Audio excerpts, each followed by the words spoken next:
jungle visit that turned into a nightmare. Last month, my friends and I decided to go on a hiking trip to a remote jungle area. We had read about it online, beautiful trails, hidden waterfalls, and tons of wildlife. We were all experienced hikers, but something about this place felt different. The first few hours were great. The sun was setting as we trekked deeper into the jungle, and the sound of birds and insects surrounded us. But then, the noises started changing. The birds went quiet and the air felt heavier. My friend Sarah, who's usually the least superstitious, started getting jittery. She said she felt like someone was watching us. We laughed it off, but as we kept moving, we found a trail that didn't look like one of the marked paths. It looked ancient, covered in vines and moss. Against better judgment, we decided to follow it. The further we went, the stranger things got. The temperature dropped, and we started hearing footsteps behind us, but no one was there. Every time we turned around, the jungle was still and silent. Finally, we stumbled upon an old abandoned hut.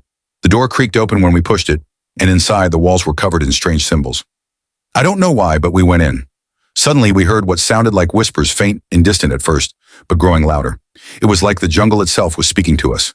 Panic set in. We bolted, not looking back. By the time we made it back to the main trail, the sun had long disappeared, and we felt like we'd barely escaped something we couldn't explain. The weirdest part? As we drove back, we passed the same trailhead we started at. The whole area looked untouched, like we'd never even been there.